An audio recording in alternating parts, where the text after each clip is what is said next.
All right, so today we're going to talk about multiplying binomials, all right? And we're going to talk about doing this a little bit of a different way than we've done it before, just so that you've got both ways kind of in your pocket.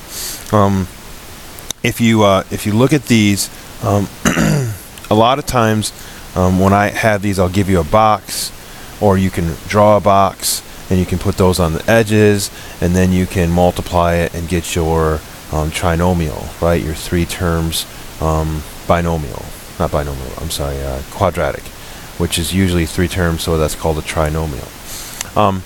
But most times you won't see those boxes given to you when you get to Algebra 2, when you get to college level math. The boxes won't be given to you, and you either have to remember to use the boxes, or you can use this other method, which is very similar, and I'm going to show you the similarities kind of as we go. So let's just look at these real quick. I'll zoom in a little bit so you can see it a little bit closer.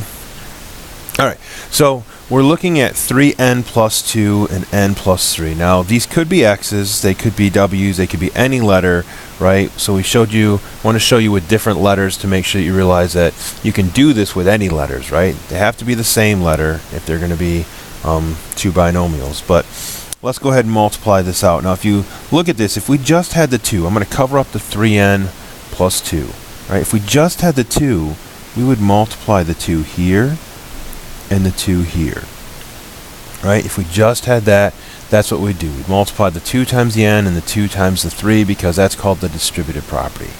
What I like to call this one is the double distributive property. Double distributive, because really what you're doing is you're multiplying those, and you're also though multiplying these. All right, so I'm going to start from left to right.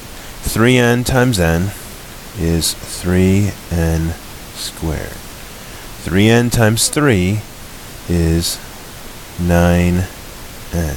Now I go to the second term. Now I go to 2. 2 times n is 2n. And then 2 times 3 gives me 6. Right? And then when you look at these, you've got the n squared, you've got the n, the 6. If you work from left to right, you usually end up with your square here. These two will be like terms, so I'm going to put a box around them because they're like terms. And then I'm just going to simplify them. 3n squared plus 11n plus 6. Now, I want to show you how that's very similar to using the box method. So if I draw in the box, and then I put the 3n over here, and the positive 2 here, the n here, and the 3 here, right? 3n times n, that's going to give me 3n squared. 3n times 3 gives me 9n. 2 times n is 2n, and 2 times 3 is 6. Notice how I have all of these same pieces over here. So when I combine these two together, I'll end up with the same 3n squared plus 11n plus 6. Right? So either way is fine to kind of work through and do these. I do want to make sure that you that you realize that you can do it this way. So I'd like you to try a couple this way. If you want to check your answers by doing the box method, that's fine. The box method I like because it kind of helps you stay organized. The only thing that people don't necessarily like about the box method is they say it's kind of like extra work, right? You got to write these on the edges, you got to draw the box.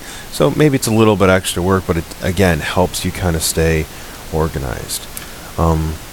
So if you do this method, or say when you do this method, please make sure you draw in these arrows, and you can put these on the top and these on the bottom, or vice versa, but you got to have all 4 arrows, 2 from the first term to the second ones, and 2 from the second term to the second set of terms. All right, so go ahead and work on this sheet and finish it up, and the next thing we'll talk about is factoring. So going from this form to this form right here. Right? Thanks.